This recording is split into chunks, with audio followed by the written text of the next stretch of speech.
In a crowded Boston diner, fear struck like lightning when two desperate men stormed in with a gun. Customers froze, hearts pounding, every second teetering on disaster.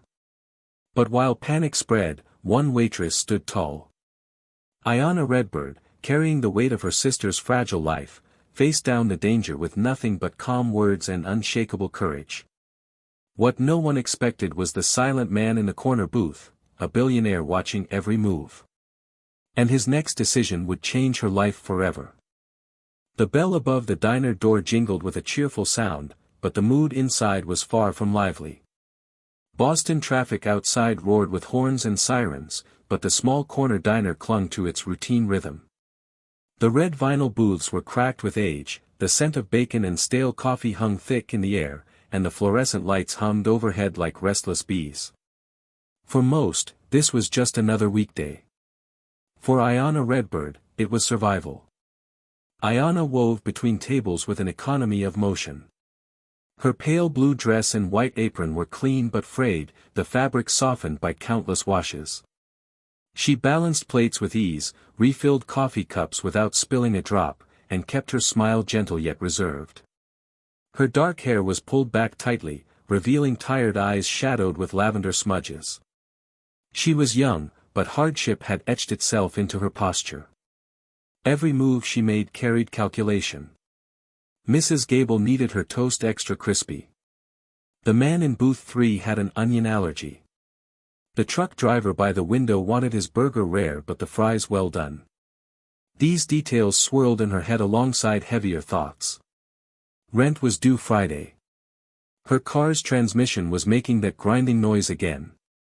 And most pressing of all, her 9-year-old sister, Lena, needed another round of medication for cystic fibrosis. Lena was Ayanna's world. Their parents had passed years ago, leaving the sisters to rely only on each other. Nursing school had once been Ayanna's dream, but when the diagnosis came, she dropped out to work full-time. Every tip, every double shift, went toward keeping Lena breathing a little easier. The irony cut deep. She had trained to heal others, but now all she could do was serve coffee and fight for her sister's next dose of treatment. In the farthest booth sat a man few recognized, though his presence filled the room. Richard Hale was dressed in a tailored charcoal suit, his salt and pepper hair perfectly in place, his face calm and unreadable. On his wrist gleamed a watch worth more than the entire diner. To the casual eye, he was another businessman on a lunch break. In truth, he was the titan behind Hale Enterprises, a billionaire with a reputation for ruthless acquisitions and cold precision. Richard rarely came to places like this. He preferred the controlled sterility of private clubs and glass towers, but once a month he forced himself into this ritual. His late wife had adored diners. She used to say they had character. For him, they were inefficient and unsanitary, but he came anyway, staring at plates of eggs he never ate, enduring the weight of loneliness no empire could cure. Today, boredom pressed heavily on him. He scanned the patrons with predator's eyes. A student buried in a textbook. A young couple whispering through an argument. The truck driver hunched over his meal. All predictable, all dull. Then his gaze rested on Ayanna. There was something in the way she carried herself. Not the forced cheer of many servers, but a quiet dignity. When she smiled, it was genuine, offered sparingly, like a gift. Richard watched her soothe a quarreling couple, her voice steady and low, restoring calm where moments earlier there had been tension. For a brief moment, he felt curiosity, rare for a man who believed he had seen everything worth seeing. He would have turned back to his congealed eggs if not for the sound that followed. The bell above the door did not sing this time. It screamed. Two men burst inside. One wore a black ski mask, the other a hood pulled low. The masked man clutched a pistol that shook in his trembling hand. His voice cracked as he barked orders. Everybody down. Don't move. Conversations died. Cutlery clattered onto plates. Fear thickened the air like smoke. The man in the hoodie leapt over the counter, shoving the balding owner against the milkshake machine. Ayanna froze mid-step, caught in the open with a stack of plates in her arms. The gunman's eyes snapped toward her. "You!" On the floor. "Now," he shouted, the weapon jerking in her direction. Richard Hale's instincts sharpened. His mind calculated the risk: 2 assailants, 1 firearm, amateurs, desperate. He reached subtly for his phone, ready to trigger a silent alarm to his private security team. But then, something unexpected stopped him. Ayanna. She did not scream. She did not drop to the ground. Slowly, deliberately, she set the plates down on the nearest table, the clink of ceramic echoing in the silence. Then she lifted her hands, palms open. "Okay," she said softly, her tone calm but commanding. "It's all right. Everyone stay calm. He's getting the money." Her eyes met the gunman's, not with defiance, but with empathy, as if she saw not a monster but a terrified man making a terrible mistake. The diner's patrons, trembling and panicked, steadied at her words. Even Richard, a man who had witnessed billion-dollar deals and hostile takeovers, felt a flicker of awe. In that charged moment, one truth became clear. This waitress was no ordinary woman. The pistol trembled in the robber's hand as his masked face twitched toward every sound in the diner. The tension was unbearable, like a taut wire ready to snap. A child whimpered. A woman stifled a sob. The gunman jerked his head toward the noise, his panic edging toward violence. Before fear could explode into chaos, Ayanna Redbird spoke again. Her voice carried through the silence, firm yet soothing. "Breathe. Just breathe. It will be over soon." She directed her words not at the gunman, but at the elderly woman crying in the booth. "Brenda, look at me," she said, steady and calm. "You know me. It's Ayanna. We'll get through this together." Deep breaths. The woman's sobs softened into shudders. The gunman blinked, caught between rage and confusion. He had expected terror, screaming, frantic pleading. Instead, he faced composure. Ayanna's eyes did not challenge him, but they held him, grounding him in a way he couldn't understand. Behind the counter, the second man stuffed cash into a canvas bag, knocking over jars of straws and spilling coins across the tiles. "Hurry up," he hissed. "We gotta go." The masked man's pistol wavered between the room and Ayanna. His breathing was ragged, sweat dripping down his brow. Richard Hale, still in the farthest booth, did not move a muscle. He observed. This was not recklessness. This was control. He had seen CEOs fold under less pressure. Yet this waitress managed the room like a seasoned negotiator. "Don't look at them," Ayanna told the gunman quietly, her tone even. "Look at me. You don't want anyone to get hurt. Neither do I. Take the money. Walk out the door. That's all." For one suspended second, silence reigned. Then, almost reluctantly, the robber's eyes broke from hers. He backed toward the door, pistol sweeping shakily over the crowd. His partner clutched the bag and followed. At the threshold, the masked man hesitated. His gaze flicked once more to Ayanna's face.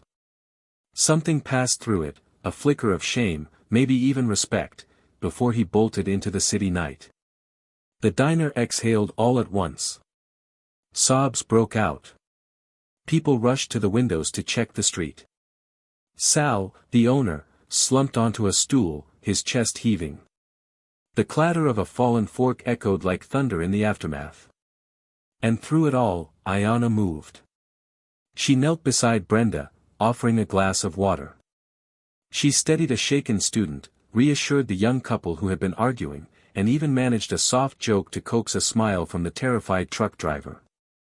She was the calm after the storm, guiding each patron back from the edge of panic.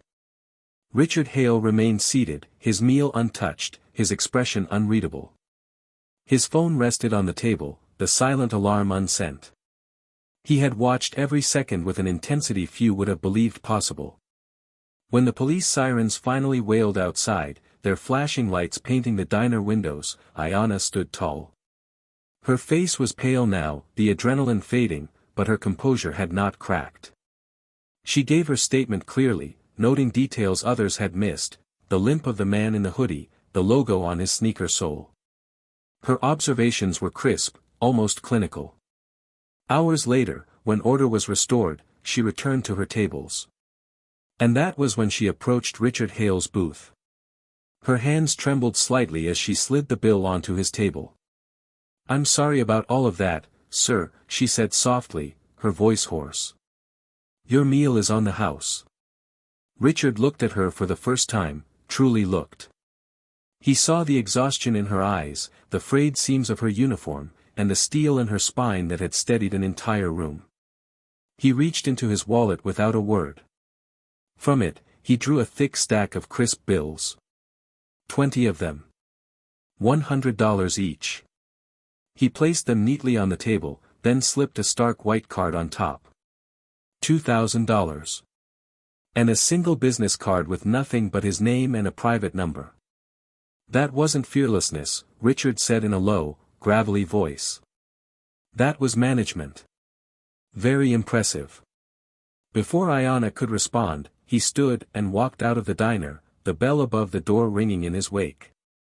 The stack of money glowed against the dim lamplight. The card seemed to burn even brighter. For Ayanna, it was not just a tip. It was a lifeline.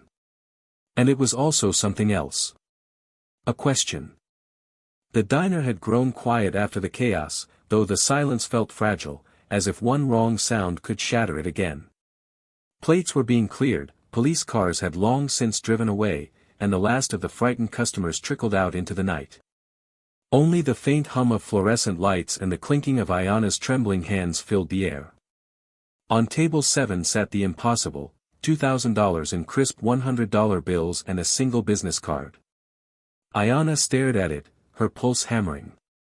The bills looked unreal, like props in a movie, but the weight of the card was heavier still. Richard Hale. Hale Enterprises. A name etched in stark black letters with a private number beneath it.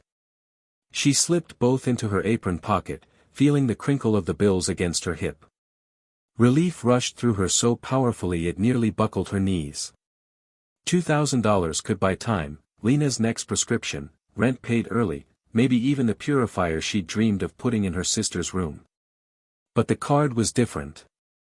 It wasn't a gift. It was an invitation, and invitations from men like Richard Hale came with costs. Beth, her co-worker, noticed the bulge in Ayanna's apron. Her eyes widened when she caught a glimpse of green. "Wait, did that man just leave you?" Beth stopped, whispering like she was afraid the walls might hear. "Ayanna, that's more than I make in a month." "Who was he?" "I don't know," Ayanna said quickly, shoving the card deeper into her pocket.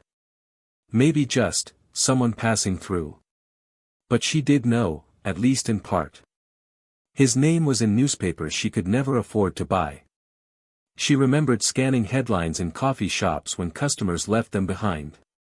He was the man who bought skylines, who swallowed companies whole. Ruthless. Untouchable. Billionaire. That night, after finishing her shift in a blur, Ayanna walked home under the glow of buzzing street lamps. The envelope of bills weighed heavily in her bag, every step echoing the enormity of what had happened. Her apartment was on the second floor of a tired building that smelled of damp plaster and disinfectant. Inside, the sound of a nebulizer droned softly. Lena, small and fragile in her sleep, lay beneath a faded quilt, her chest rising and falling with mechanical effort. Beside her bed sat an open copy of The Little Prince, its pages bent from repeated readings. Ayanna lingered by the doorway, watching her sister breathe. Tears pricked at her eyes. Tonight could have ended so differently. If the gunman's hand had twitched, if panic had broken loose, she might never have made it back here. She pressed a hand to her mouth, silencing the sob that threatened to escape. Later, at the small kitchen table, she emptied the bills and the card in front of her. The cash was salvation. The card was danger. She pulled out her battered laptop and typed his name into the search bar. The results flooded the screen. Richard Hale in front of glass towers, Richard Hale shaking hands with mayors, Richard Hale staring coldly from the cover of Forbes.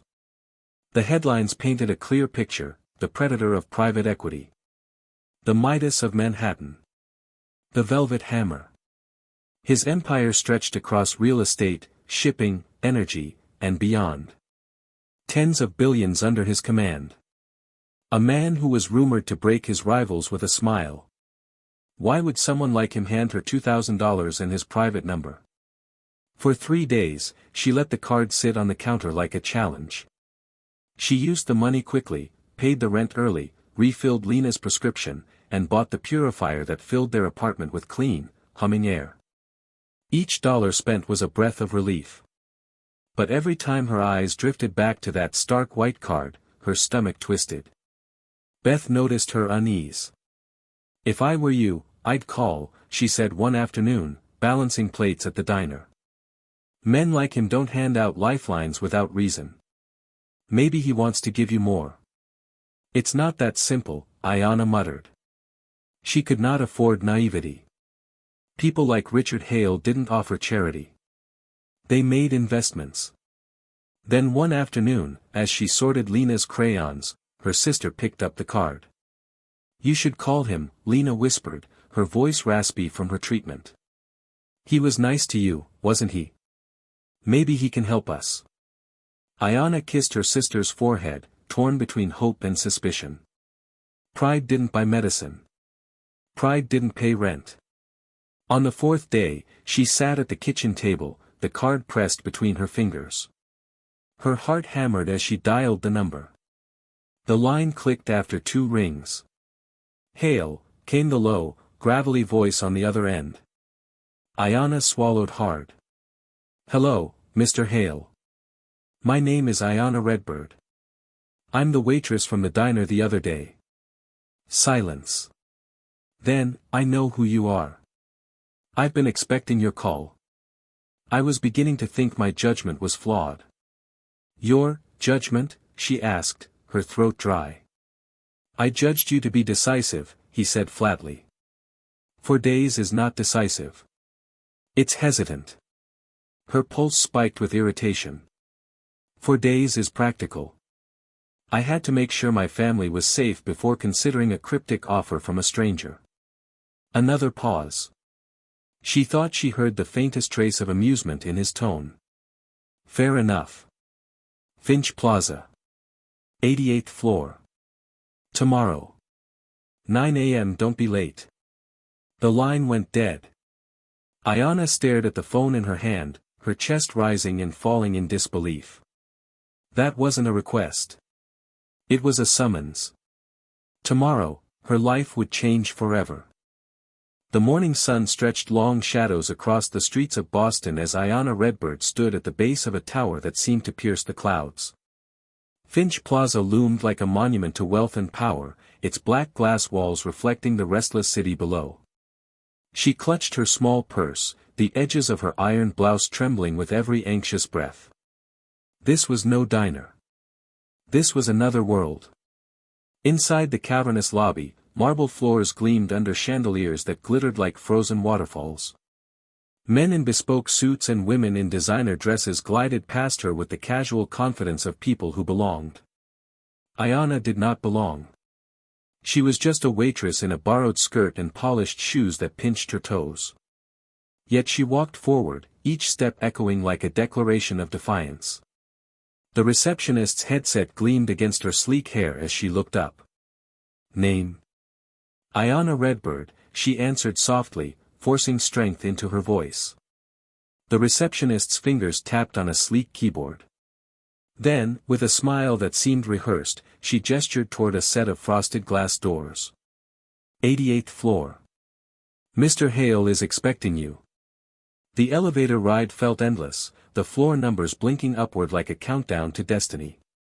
By the time the doors slid open, her heart pounded so loudly she wondered if the receptionist downstairs could hear it.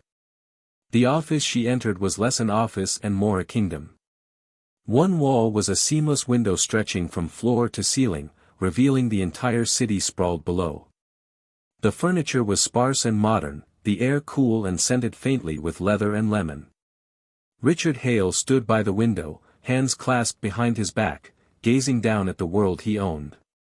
He did not turn at once. Instead, his gravelly voice filled the silence. "Miss Redbird. Punctual.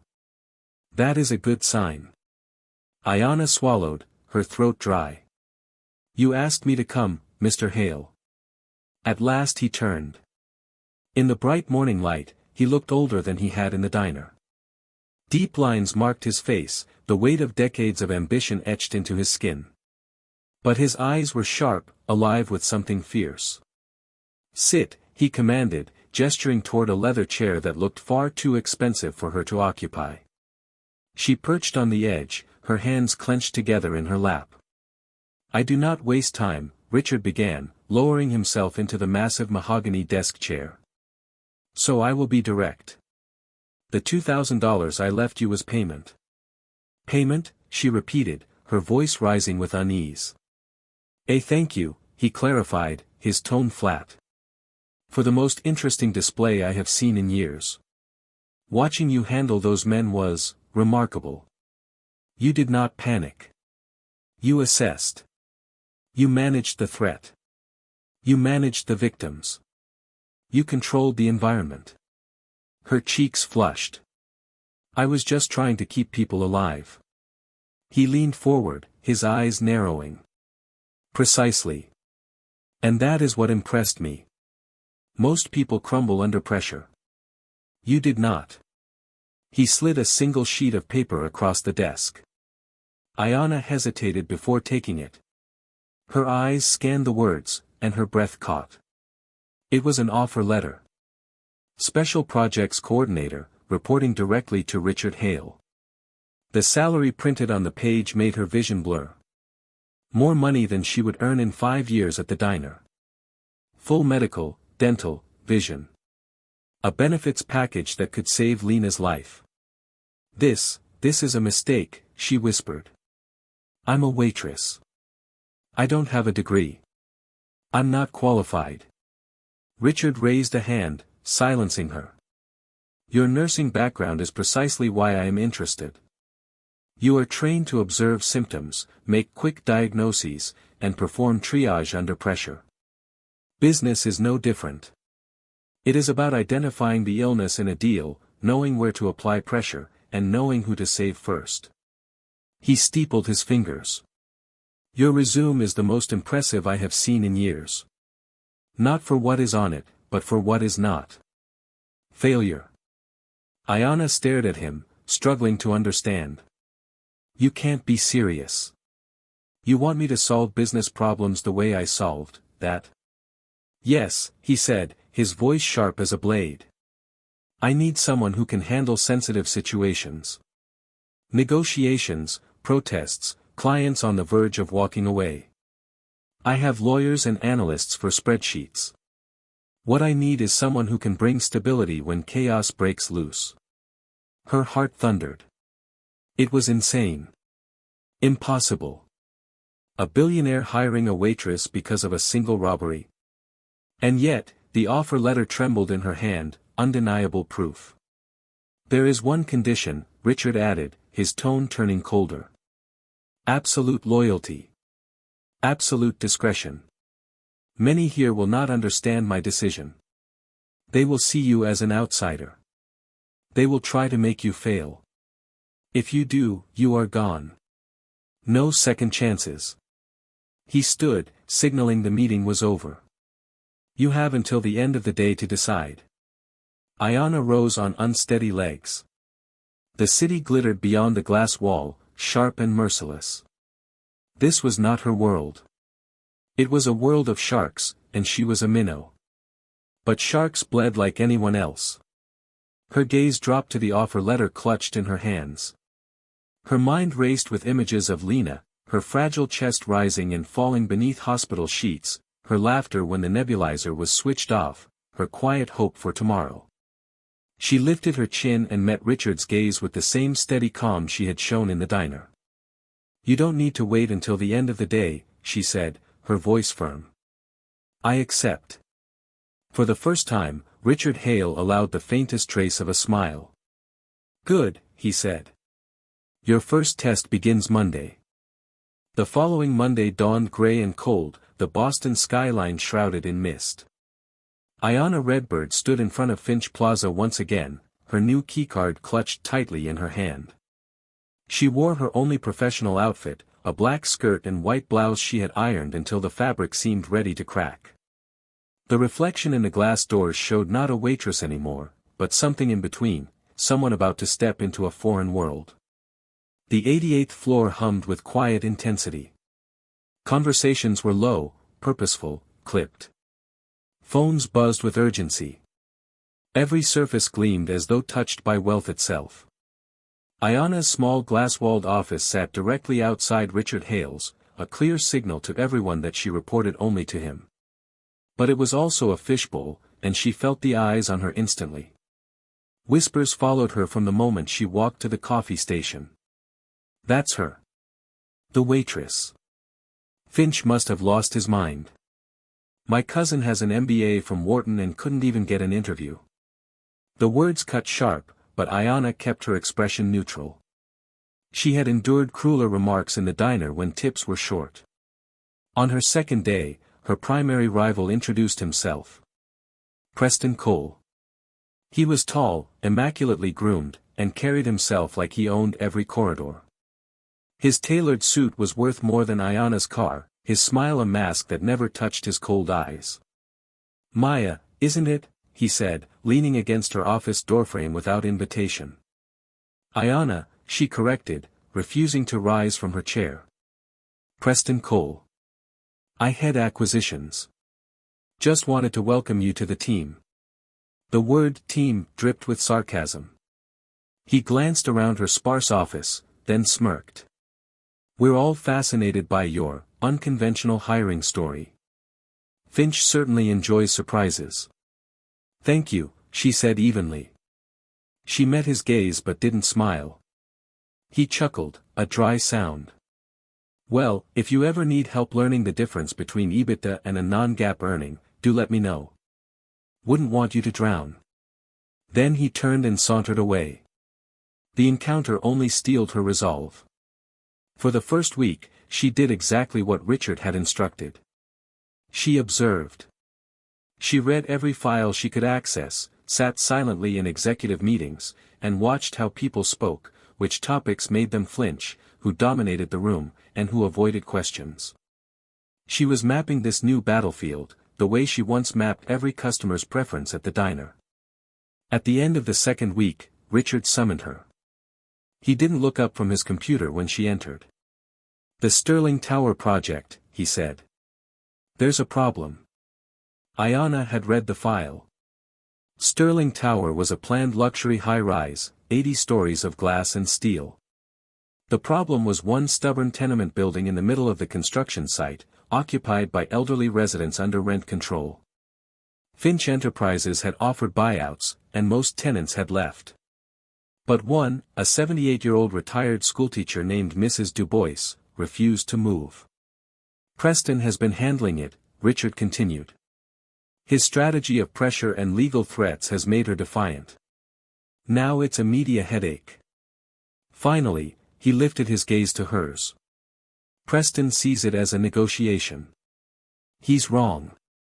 You will handle it now. 48 hours. Ayanna's chest tightened. This was no ordinary assignment. It was a public stripping of responsibility from Preston Cole, and everyone would know it. She spent half a day in the city archives, studying the history of the tenement. That evening, she stopped at a bakery and bought a lemon tart. Not because she was hungry, but because of a detail she had uncovered. In 1998, Mrs. Dubois had won a neighborhood baking contest with her lemon tart recipe. It was a small thing, but Ayanna knew small things mattered. When she knocked on the door of apartment 3B, a small woman with white hair and sharp eyes answered, a book in hand. If you're from Finch Enterprises, you can turn around right now, Mrs. Du Bois snapped. My name is Ayanna Redbird, she said calmly. I'm not here to give you another offer. I just wanted to talk. I brought this. She held up the tart.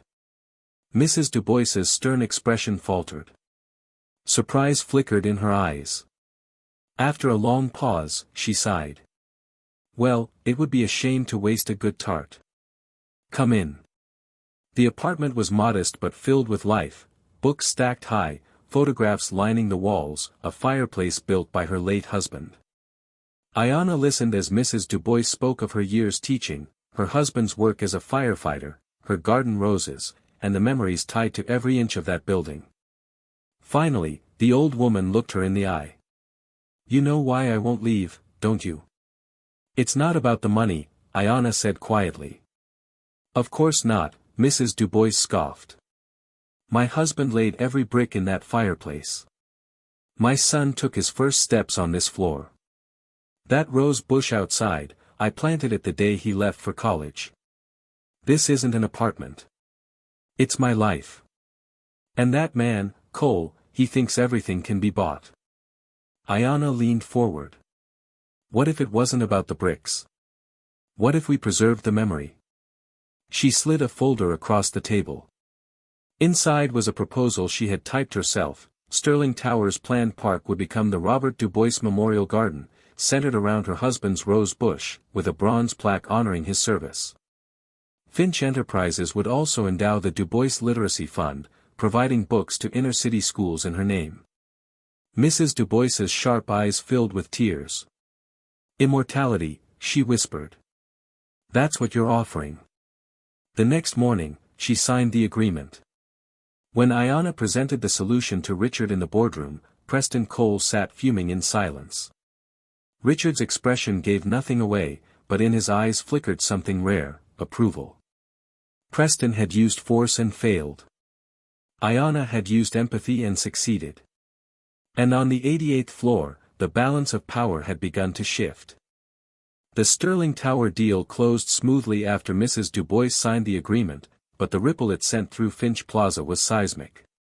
For the first time, Preston Cole had been publicly undercut, his authority stripped in front of his peers. And it was a waitress who had done it. Whispers followed Ayanna Redbird wherever she went. Some admired her. Some mocked her. Most watched warily, waiting for her to fail. But the whisper that spread fastest was a new nickname. The Finch Whisperer. It wasn't meant as a compliment at first, but Richard Hale seemed to relish it. He gave her more responsibility. More impossible problems. With every challenge, Ayanna adapted. She studied people the way she had once studied patients in nursing school, reading symptoms, noting patterns, finding what mattered most. And slowly, she turned chaos into calm. But Preston was not finished with her. Files she needed vanished mysteriously. Meeting invitations arrived late. Rumors surfaced in executive briefings, twisted versions of her words. Every move he made was meant to trip her, to push her into a mistake. Ayanna countered each attack with meticulous care. She kept her own copies of documents. She confirmed meeting times with multiple people. She sent summary emails after conversations, leaving a paper trail no one could erase. Preston played checkers. She played chess. Meanwhile, the new salary and benefits transformed her private life. Lena was enrolled in a clinical trial with one of the best pulmonologists in the country. The treatments brought color back to her cheeks. They moved to a brighter apartment in a safer neighborhood, where the air purifier hummed quietly in her sister's room. For the first time in years, Ayanna could breathe without constant fear of the next medical bill crushing them. But peace was fragile. She lived in constant awareness that Richard's tests were not games. One failure, one misstep, and she would lose everything. Her next test came sooner than expected. Finch Enterprises had recently acquired a port facility, and negotiations with the local union had stalled. The leader, Frank Garrison, was a brawler of the old school, a man who had chewed up and spat out two of Finch's top lawyers. Richard sent Ayanna in alone. "Handle it," he said. "No instructions. No safety net." The meeting was not in a boardroom but at a dockside tavern that smelled of beer and fried fish. Frank sat at a booth with his massive arms crossed, his expression hard. "So," he grunted when she slid into the seat across from him. "Finch sent a girl. Guess he's getting soft." "He sent a problem solver," Ayanna replied calmly. "And I read your file, Frank. I also read your father's. And your grandfather's. Your family helped build this union." His eyes narrowed. "You've done your homework. I also know what you're worried about," she continued. "Automation. Machines replacing your men. You're right. It's coming. But fighting it won't stop it." He leaned closer, his breath thick with whiskey. "Then what good are you? My proposal isn't about stopping it. It's about getting ahead of it," she said. "Finch Enterprises will fund a state-of-the-art training facility here at the port. Every member of your union will be retrained to manage and service the new systems. Their jobs won't be eliminated. They'll be elevated. Higher skills. Higher pay. Your men won't be fighting the future. They'll be running it." For a moment, silence. Then, the corner of Frank's mouth twitched. Not a smile, but something close. "You talk straight," he said finally. "That I can respect." The deal was struck within a week. The union stood behind Finch Enterprises, not against it. When Richard heard the news, he simply nodded once, but Ayanna caught the rare flicker of pride in his eyes. She was no longer just an experiment. She was becoming indispensable. But her victories made her enemies sharper. Preston's resentment festered. He could not beat her on merit, so he turned to other weapons. He hired a private investigator to dig through her past. Weeks of searching turned up nothing, no debts, no crimes, no scandals.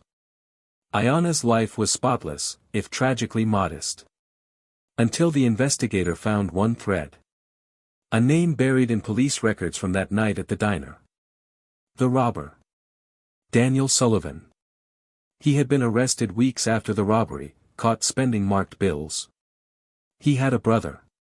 A quiet man named Michael Sullivan, who worked as a mid-level analyst at Finch Enterprises. And that analyst, the report revealed, had been supervised for the last 6 months by Preston Cole himself. The discovery hit Preston like a lightning bolt. What had begun as an attempt to destroy Ayanna had unearthed a secret that threatened him instead. Because Michael Sullivan had once been flagged for financial discrepancies. And Preston had cleared them. Days later, Michael sent money to his brother, the same brother who robbed the diner. It was a connection Richard Hale could never ignore if it came to light. Preston's ambition had just tied him directly to the very event that had brought Ayanna into Hale's world. And if she ever discovered it, Preston's career, and maybe his life, would collapse in ruin. The 88th floor glittered as always, its polished surfaces reflecting wealth and power. But beneath the calm exterior, cracks began to spread. Ayanna Redbird sensed it the moment she stepped into her office one Tuesday afternoon and found a digital file package waiting in her inbox. It was a routine request she had submitted, full financial records for a non-profit candidate called Future Forward, plus background information on the analysts who had recommended it. Richard Hale wanted her to vet the foundation before approving millions in donations. Preston Cole had championed Future Forward for months, praising its glossy brochures and media-friendly leadership. But Ayanna's instincts tingled. Something about the numbers felt off. She opened the analyst folder first. Names and headshots scrolled across her screen. And then her breath caught. Michael Sullivan.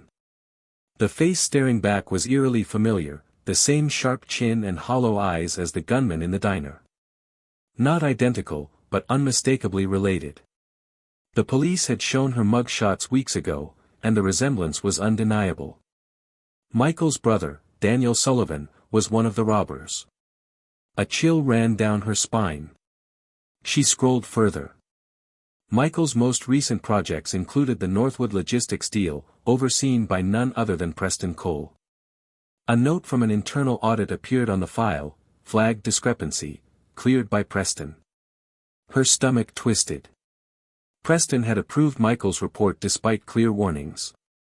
2 days later, Michael had wired $5,000 to Daniel's girlfriend. The money that funded a desperate robbery. Ayanna leaned back, her pulse racing. This wasn't coincidence. It was a chain of negligence, ambition, and greed that had nearly cost her and dozens of others their lives. And the man who had sabotaged her at every turn was at the rotten center of it. But Richard Hale would demand proof, not speculation. She needed more. So she returned to Future Forward's records, combing through payment data line by line. Within hours, she found the thread. The charity's largest payments weren't going to community programs at all. They were funneled to a boutique PR firm. Its registered owner, Caroline Vance, Preston's girlfriend. Her fury hardened into resolve. The next morning, she requested a boardroom meeting. She copied Richard and Preston both on the invite. When she entered, Preston lounged in his chair, smug as ever. "Don't worry, Ayanna," he drawled. "If you get lost in the numbers, I'll back you up." Richard Hale entered moments later. The room fell silent. He gestured. "Begin." Ayanna clicked the projector. Slide after slide dismantled Future Forward with cold precision. Programs didn't exist. Centers were underfunded. Money flowed not to communities but to Caroline Vance's firm. Preston's face drained of color. "This is a smear campaign," he spat. "My personal life is irrelevant." "Continue," Richard ordered, his voice glacial. Ayanna clicked to her final slide. 3 faces appeared, Michael Sullivan, his brother Daniel, and Preston Cole. She laid out the timeline clearly, Michael's flagged discrepancy, Preston's clearance, the wire transfer, and the robbery. "I am not suggesting Mr. Cole orchestrated the crime," she said firmly. But his ambition led him to ignore a serious breach. That decision tied Finch Enterprises to violent criminals. And now, with Future Forward, he has attempted to funnel funds into his own pocket. This is not just negligence. It is corruption. The silence was suffocating. Richard turned his gaze to Preston, his tone deceptively soft. "Is anything in her presentation factually inaccurate?" Preston stammered, his mask cracking. It's complicated." "It is remarkably simple," Richard interrupted, his voice dropping to a growl. "Get your things. Security will escort you out." Preston's chair screeched against the floor as he stood, his face twisted with rage and humiliation. He stormed from the room, 2 guards flanking him. When the door closed, Richard turned back to Ayanna. His expression was unreadable, but in his eyes she caught a glimmer of something profound. "Respect. You didn't just identify a problem," he said slowly. "You brought proof. And a solution. The Finch Foundation needs a new leader. The position is yours." The word struck her like thunder. President of the Finch Foundation. From Waitress to the helm of a billion-dollar philanthropic arm. But before she could respond, Richard's voice hardened again. "This world will not forgive weakness. You have stepped into a place where sharks circle endlessly. Remember what brought you here, Miss Redbird. Your strength is not in numbers or degrees. It is in clarity under fire. Never forget it." That night, word of Preston Cole's downfall rippled through the company. Executives whispered in awe, some in fear. Ayanna had not just survived her trial. She had redefined her place on the 88th floor. But beyond Finch Plaza, the story had not yet reached its true climax. Because in a modest apartment across town, Brenda, the elderly woman Ayanna had calmed during the diner robbery, was telling her granddaughter the story of the brave waitress who had kept her safe. And that granddaughter was a journalist. The article began as a small piece in an online news outlet.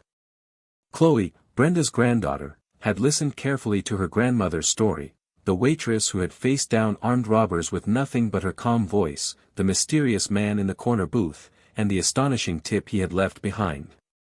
Chloe had a nose for stories, and this one shimmered with possibility. Her piece was titled, "Billionaire's Enormous Tip to Hero Waitress After Traumatic Robbery." At first, it gained moderate attention. A feel-good headline to brighten a grim news cycle. But Chloe wasn't satisfied. She kept digging. She tracked down Sal, the diner's owner, who remembered the business card left behind. She searched Richard Hale's name. When she found photos of him, she realized the truth: Brenda's mysterious billionaire was no ordinary man. Her follow-up article exploded. The headline screamed across screens worldwide, from waitress to vice president, the billionaire who hired the hero of the corner booth diner. The world could not resist it. It had everything: danger, heroism, wealth, redemption. The story spread like wildfire, igniting social media and dominating news feeds. Reporters camped outside Finch Plaza. Hashtags trended. Overnight, Ayanna Redbird became a symbol. Richard Hale, ever strategic, saw the storm as an opportunity. For the first time in years, he authorized an interview, not with himself, but with Ayanna. She entered the studio calm and composed, cameras blazing, journalists eager. The host leaned forward. "Miss Redbird, people are calling this a fairy tale. How does it feel to go from waitress to president of the Finch Foundation?" Ayanna's gaze was steady, her voice measured. "This isn't a fairy tale. Mr. Hale did not reward me for being a victim. He recognized a skill set. What I did in that diner, de-escalating, managing fear, communicating clearly under pressure, are the same skills I use now to identify and support underfunded community leaders. Talent exists everywhere, even in the most overlooked places. You just have to be willing to see it." The clip went viral, replayed across networks, shared millions of times. For many, Ayanna became proof that hidden potential could shine brighter than any polished resume. For others, Richard Hale was recast not as a ruthless raider but as a visionary who could see value not just in companies, but in people. Back at Finch Plaza, Ayanna settled into her new role with fierce determination. Her first initiative as president of the Finch Foundation was called Project Nightingale. It was a massive scholarship and support program for students from low-income backgrounds who had been forced to abandon healthcare careers due to family or financial hardship. Nursing students. Aspiring doctors. Future healers who needed only a chance. The program launched with headlines and applause, but for Ayanna, the meaning was deeper. She was no longer just fighting for her sister. She was fighting for countless others whose dreams had been stolen by circumstance. At home, Lena thrived. The new treatments worked wonders. She laughed more, coughed less, and filled their apartment with sketches and stories. Sometimes she would sit at Ayanna's desk at Finch Plaza, eyes wide at the glittering view, and whisper, "You're changing the world." One evening, as the city glowed beneath them, Richard Hale stepped into Ayanna's office. He studied the plans for Project Nightingale spread across her desk, his expression softer than usual. "Impressive," he said at last. "You're not just running the foundation. You're remaking it." Ayanna looked up, offering a small smile. "You taught me to look for the illness in a system, Mr. Hale. This system is sick. It lets people with the talent to heal fall through the cracks. I'm just performing a little triage." Richard turned toward the window, gazing at the endless sprawl of lives below. For decades, he had measured success in steel and glass, in wealth stacked higher than skyscrapers. Yet in hiring Ayanna, he realized he had made his most valuable investment. The waitress who once steadied a room full of terrified strangers had grown into something far greater, a leader who could steady the world itself. And though she had changed her life, she had also changed his. Because legacy, Richard understood at last, was not built on buildings or billions. It was built on people like Ayanna Redbird. This story reminds us that true strength is not measured by wealth, status, or titles, but by character, resilience, and the ability to stay calm when life feels most dangerous. Ayanna Redbird's courage and empathy turned a terrifying moment into a chance to change her destiny.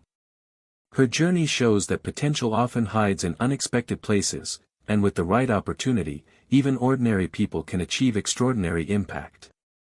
Please note, this is a fictional story written to feel realistic, so the moral can be taken to heart. Thank you for watching and listening.